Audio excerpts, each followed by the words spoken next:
오늘도 하나님의 말씀으로 충만한 하루가 되시기를 소망합니다. 굉장히 많이 익숙한 성경 구절이 나오고 중요한 단어가 또 나오기도 합니다. 예전에 TV CF에서 신원 에베네셀이라고 있잖아요. 신원 에베네셀.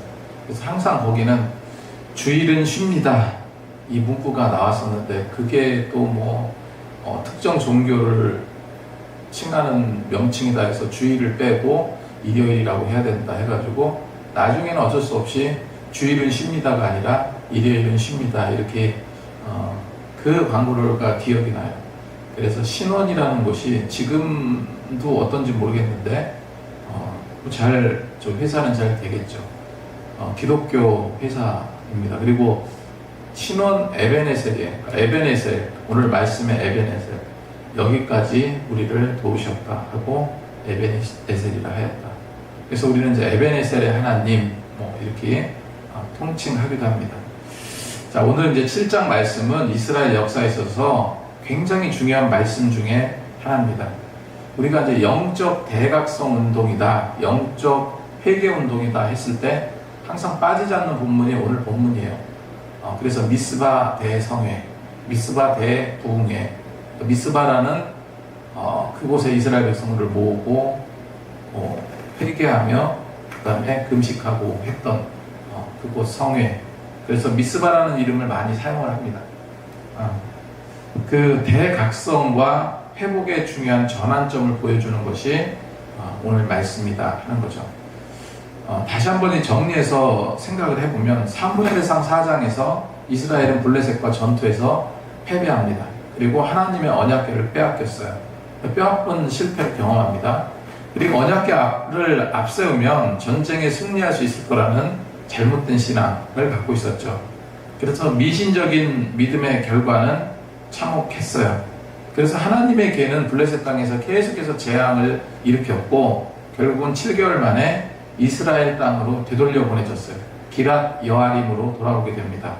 그러니까 언약궤가 돌아왔으니까 이제 모든 것이 회복됐겠다 생각을 하고 이제부터는 정말로 하나님의 축복이 넘쳐 날 것이다 이렇게 기대했을지도 몰라요. 그런데 놀랍게도 성경은 언약궤가 기랏 여아림에 머문 시간이 무려 20년이라고 기록하고 있죠. 2절 말씀에 궤가 기랏 여아림에 들어간 날부터 20년 동안 오래 있은지라 이스라엘 온 족속이 여호와를 사모하니라. 언약궤는 돌아왔지만 이스라엘의 삶은 그렇게 즉각적으로 변하지 않았습니다. 그래서 그들의 마음은 여전히 하나님을 떠나 있었고요.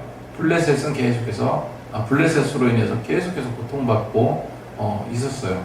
이런 영적인 암흑기, 20년이라는 긴 침묵을 깨고 우리가 어렸을 때 그 애기 사무엘, 하나님의 부름에 응답했던 그 사무엘이 이제 이스라엘의 지도자로 등장을 한 거예요. 그러니까 20년이 지나고, 그래서 이스라엘의 지도자로 등장해서 오늘 본문의 이야기가 시작이 되는 거죠.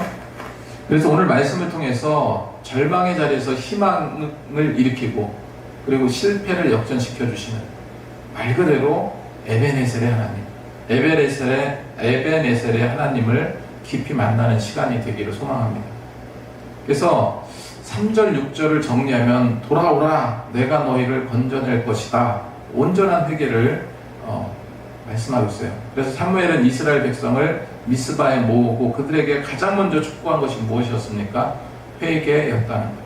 3절 말씀에 사무엘이 이스라엘 온 족속에게 말하여 이르되 만일 너희가 전심으로 여호와께 돌아오려거든 이방신들과 아스타롯을 너희 중에 제거하고 너희 마음을 여호와께로 향하여 그만 섬기라. 그리하면 너희를 블레셋 사람 손에서 건져내시리라 했습니다. 돌아오려거든 이 조건을 가만히 생각해 봐야 됩니다. 예를 들어서 우리가 신앙생활 하는데 회개를 해요.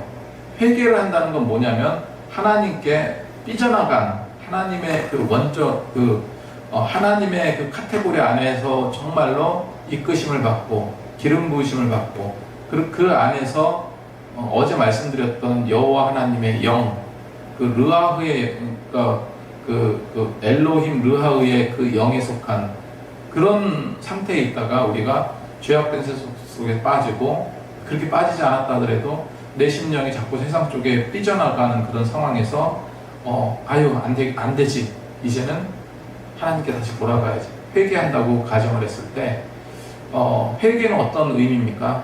돌아온다는 얘기예요. 다시 원래대로 돌아온다는 얘기예요. 근데 조건이 있어요. 그 조건을 오늘 본문에서 말씀하시는 거죠. 너희가 만일 전심으로 여호와께 돌아오려거든, 다시 말해서 자복하고 회개하고 돌아오려거든 몇 가지 원칙이 있다, 몇 가지 전제되어야 될 게 있다 하는 거죠. 첫 번째가 이방 신들과 아스타롯을 너희 중에 제거하라 했습니다. 이게 조건이에요.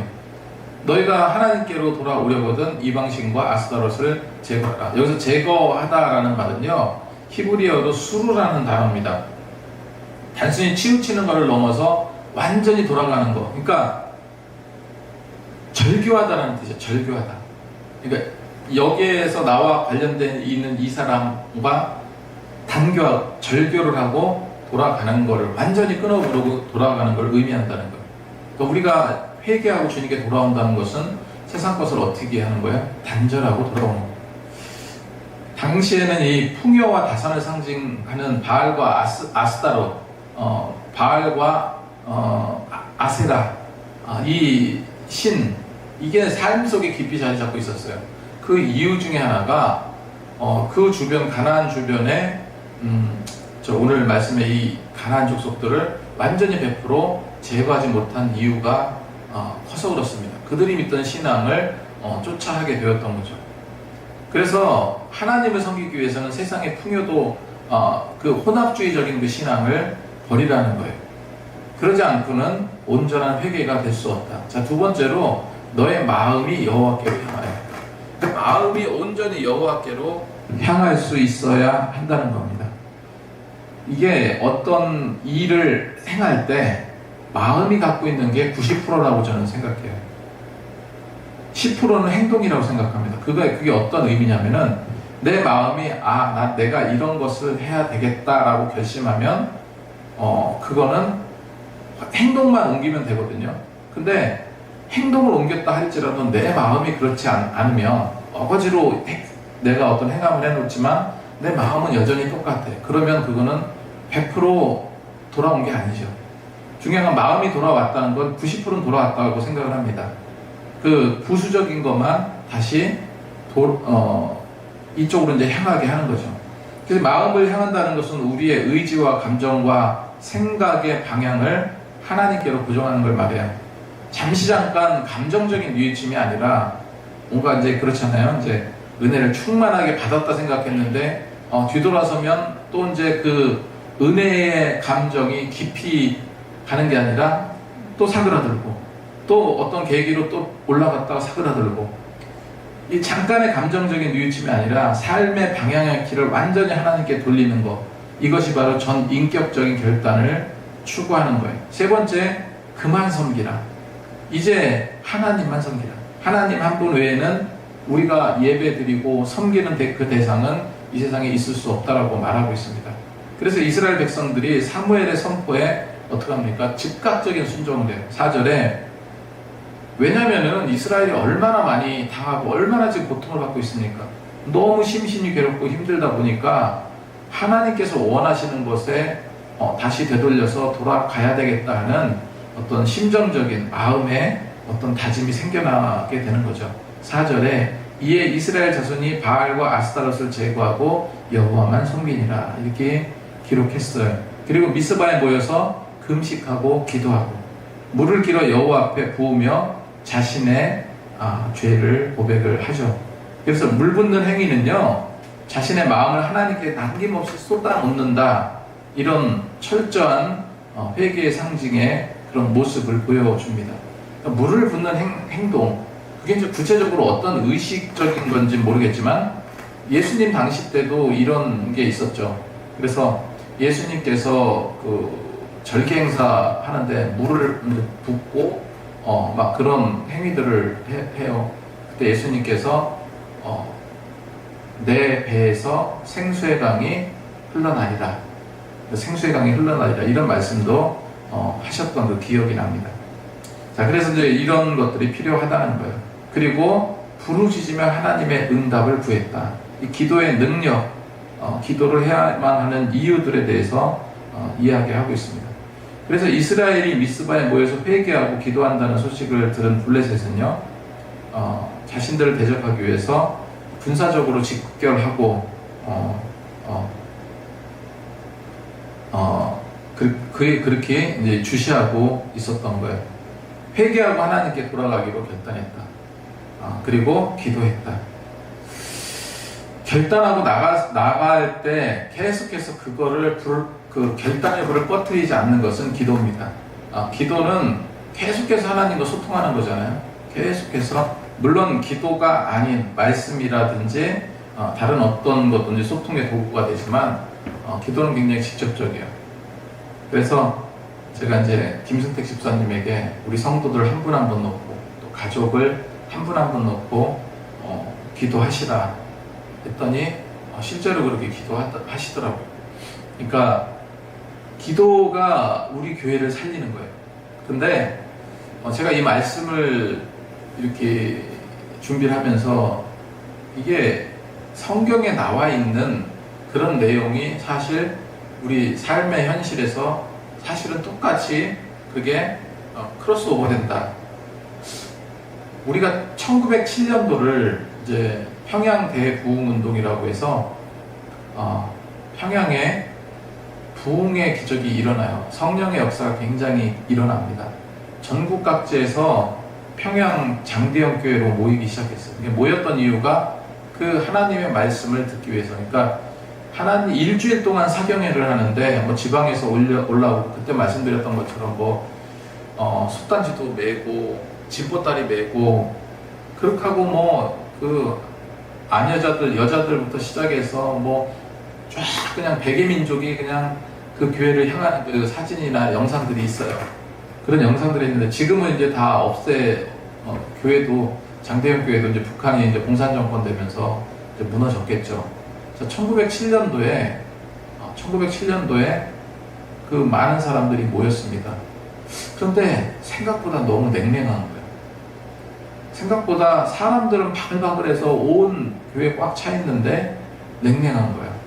예배를 인도하는 그 길선주 목사님인가요? 길선주 목사님하고 그 미국에 있는 선교사님하고 좀 성령의 역사심이 강하게 나타나지가 않는 것 같다 하면서 계속해서 기도하고 하는데 어디서부터 성령의 역사가 뜨겁게 일어났냐면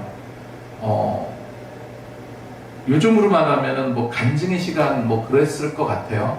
근데 한 사람이 거의 울먹이면서 올라와서 나는 도둑놈입니다.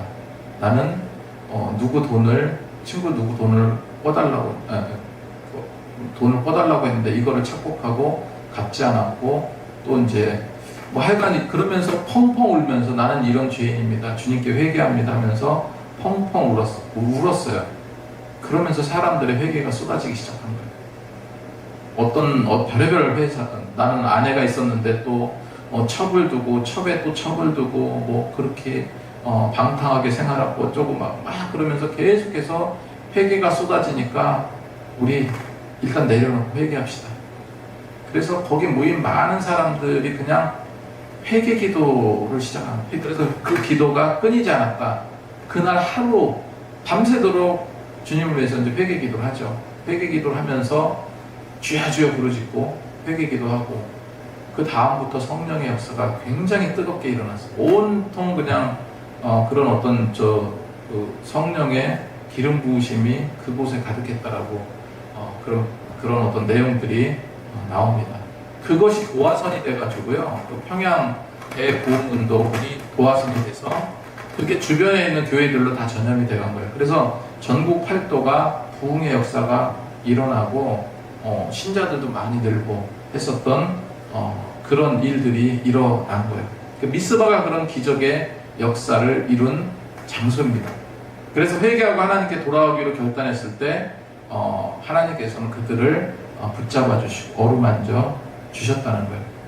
그런데 이 상황을 보면 그렇게 이제 회개하고 기도하고 있는데 오히려 더 큰 위기가 찾아오죠. 때로는 그러니까 우리가 이제 신앙생활 할 때도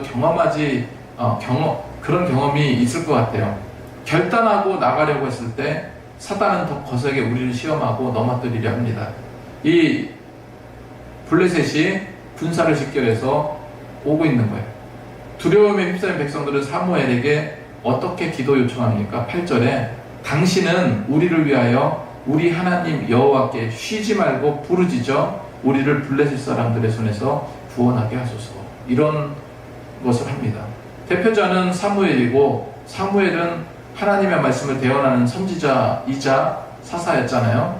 그러니까 간구한 거예요. 여호와께 쉬지 말고 부르짖어서 블레셋 사람의 손에서 구원하게 하라. 쉬지 말고 부르짖어라.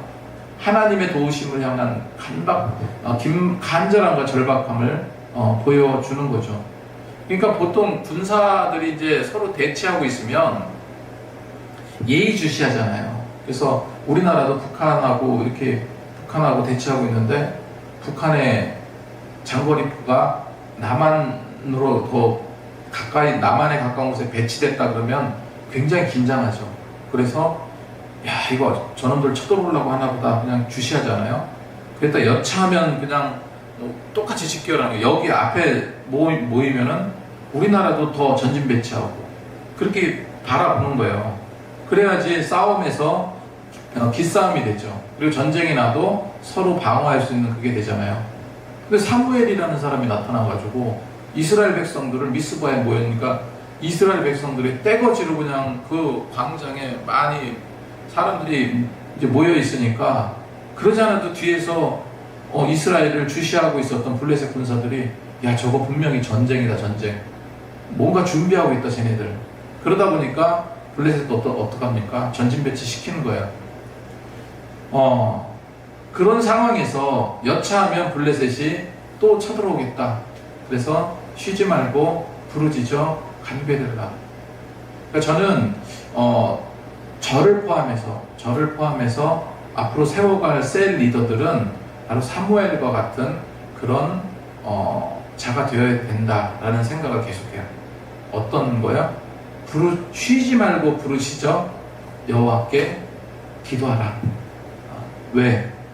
저 악한 마귀 사단, 블레셋 사람들 손에서 구원하게 해달라고 했던 것처럼 악한 마귀 사단이 계속해서 우리를 힘들게 하고 무너뜨리게 하고, 누가 기도하겠습니까? 그거 뭐 새신자가 기도하겠어요? 아니면 이제 나온 지 얼마 안 된 사람이 우리 교회를 위해서 기도할 수 없잖아요. 그러니까 우리가 기도해야죠. 우리가 쉬지 말고 부르짖어 기도하고, 쉬지 말고 모여 또 이제 전도도 하고 기도도 하고 또 예배도 열심히 하고. 근데 저는 이제 예배를 이렇게 특히 이제 화요 라이브 하고 새벽 예배도 준비하는 시간이 한편으로는 힘들지만 한편으로는 되게 즐거울 때가 있어요. 그러니까 요즘 같으면은 정말 그냥 여기 사무실에서 거의 대부분 그냥 말씀 준비하는 시간으로 굉장히 많이 소비를 하는 것 같아요. 그러니까 한편으로 보면은 감사한 거예요. 왜냐면 만약에요, 예전처럼 새벽 예배가 없다고 잡으세요. 집사님이 나오지 않고 아무것도 없어. 그러면 이만큼의 양의 설교를 준비할 이유가 없겠죠. 새벽 예배를 하니까 준비를 하는 거죠. 나 혼자 있는데, 나 혼자, 옛날 선배 목사님들은 아무도 없는데 새벽 예배 혼자 설교한다고 그렇게도 얘기하지만 나는 그렇게까지는 못할 것 같고, 새벽 예배 계속 매일 준비하잖아요. 매일 준비하니까 또 한편으로 이거를 통해서 내 성경적인 또 공부가 되는구나, 성경적인 또 묵상이 되는구나, 감사하다는 생각이 계속 들어요. 자, 이유가 어떻게 됐던 하나님께서는 지도자를 세워주신 거예요. 리더를 세워주신 겁니다. 그들을 통해서 쉬지 말고 기도하게 하셨고, 그들을 통해서 부족한 자들을 세워나가는 힘을 주신다. 그래서 우리가 셀 리더를 어떻게 쓰든지 세워나가야 하겠다 하는 겁니다. 자, 그래서 사무엘이 어린 양 하나를 가져다가 온전한 번제로 여호와께 드리고 이스라엘을 위해서 부르짖었다 기도하고 있습니다. 온전한 번제, 흠없는 제물을 전부 태워서 하나님께 완전한 헌신과 순종을 의미하죠. 그렇게 태워드리는 제사를 드리고 그렇게 했더니 하나님께서 사무엘의 기도를 즉각적으로 응답하십니다. 9절 말씀에 사무엘이 이스라엘을 위하여 여호와께 부르짖음에 여호와께서 응답하셨더라. 하나님의 응답은 놀라웠죠. 10절에 여호와께서 그날에 블레셋 사람에게 큰 우레를 바라여 그들을 어지럽게 하시니 그들이 이스라엘 앞에 패한지라 이렇게 기록하고 있습니다.